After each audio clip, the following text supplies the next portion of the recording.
I'm pretending to be a troubadour. Have you ever heard of troubadours? Well, a lot of people picture troubadours as guys who go around carrying a lute or an instrument and singing songs. Now, there are several things wrong with what I'm doing here. For one thing, this is not a lute. This is my wife's ukulele. And as you can probably tell, I can't really play it. Also, troubadours sang their own songs, and I'm not really a singer. I can sing, sort of, but I certainly could not sing and play the ukulele. Second of all, it's not the Middle Ages, obviously. I'm not dressed correctly, and I'm not wandering around the countryside playing songs and so on. So that's what a lot of people picture when they think about troubadours. So in this video, I want to tell you a little bit about troubadours, because at the same time that the church was using Gregorian chant, and that was the music that was being used in church services, there was music being played outside the church. And most of that music during the Middle Ages, during the medieval period, was being performed by troubadours and trouvères. And so we're going to talk about these two guys during this video. So I'm going to put this away and we'll talk about troubadours and trouvères. Many folks picture troubadours this way: a guy with a lute, which is kind of like a guitar, who wandered around singing songs to anyone who would listen, kind of like musicians who sing on street corners today. And what about trouvères? Well, not as many folks know about them. Are they the same thing as troubadours? Well, let's start with the troubadours. From around 1100 to 1350, that's a period we call the Middle Ages, or the medieval period. And there were two types of medieval musicians: the minstrels, that was a medieval singer or a musician, especially one who sang or recited lyric or heroic poetry to a musical accompaniment, and they sang to the nobilities. And then there were troubadours, many of them who were noblemen and women. They were members of the aristocracy. The troubadours were poets and composers. They were supported by the aristocracy, or often they were aristocrats themselves. Now, troubadours were composers and performers in the old Occitan lyric poetry tradition. So the troubadour school began in the late 11th century in Occitania. What is Occitania, you say? That sounds like a country. Well, it wasn't really a country. Occitania is the historical region in Western and Southern Europe where Occitan was historically the main language spoken, and sometimes still used, mostly as a second language. This cultural area roughly includes the southern third of France, as well as part of Spain, Monaco, and smaller parts of Italy.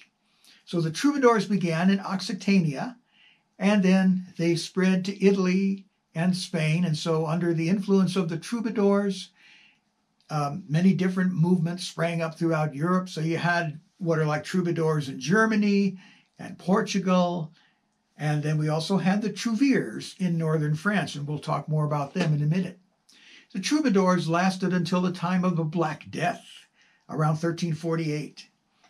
They wrote songs about chivalry and courtly love. Medieval literature is filled with examples of knights going out on adventures and performing various deeds and services for the ladies because of their courtly love. Now, troubadours, they wrote about intelligent subjects. They also wrote humorous songs. They wrote, well, kind of vulgar songs. And here's a list of some of the more noble people or rulers or kings that were also troubadours. And I'll put some examples of their music in the description. We'll put some links to them. So that's a quick introduction to troubadours. But there were also the truvirs. These were poet-composers who existed around the same time as the troubadours and were influenced by the troubadours. The trouvères composed their works in the northern dialects of France. So basically you had troubadours in the south using the old Occitan dialects, and then trouvères in the north of France using the northern dialects, the northern languages. And the trouvères, they continued to flourish until about 1300. And today we have about 2,130 trouvère poems that have survived, and about 2/3 of these have melodies. Now, getting back to troubadour, the word troubadour may be related to the word troubar, which means to compose, to discuss, or to invent. Or it could be related to an old French word trouvère, which means to compose something in verses. Like the troubadours, truvirs were supported by the aristocracy, or they were aristocrats themselves. So among their number we can count kings, queens, countesses, and the trouvères wrote about things that were going on in the world around them. They often wrote, just like the troubadours, about true love, courtly love, religious devotion. And they also wrote some songs that, frankly, would not be suitable for children. And so I probably won't include links to any of those, even if you couldn't understand the language. So what did the troubadours and the truvirs sound like? Well, we're not really sure. Obviously, there was no recording technology way back then. Now, some scholars suggest that the music be performed in a free rhythmic style with limited use of accompanying instruments, especially those songs that have a more serious subject matter to them. So that's how they should be performed. But then there are other scholars, as well as many folks who desire to revive these old songs and perform them. They believe that the instrumental accompaniment should be more rhythmic, almost like a steady drum beat. So we'll give you some examples of those to listen to. And they believe that that interpretation of the songs of troubadours and trouvères is equally valid. So there's a brief introduction to the music of the troubadours and the trouvères. And I'm going to include several links in the description that will give you an opportunity to hear some, at least modern day interpretations of this most interesting music. Thanks for watching. And if you haven't already subscribed to At Home with Music, I encourage you to do so. Remember, this series is the Monday series on music history, which is called From Medieval to Modern. Every Wednesday, I post a video on how to play by ear.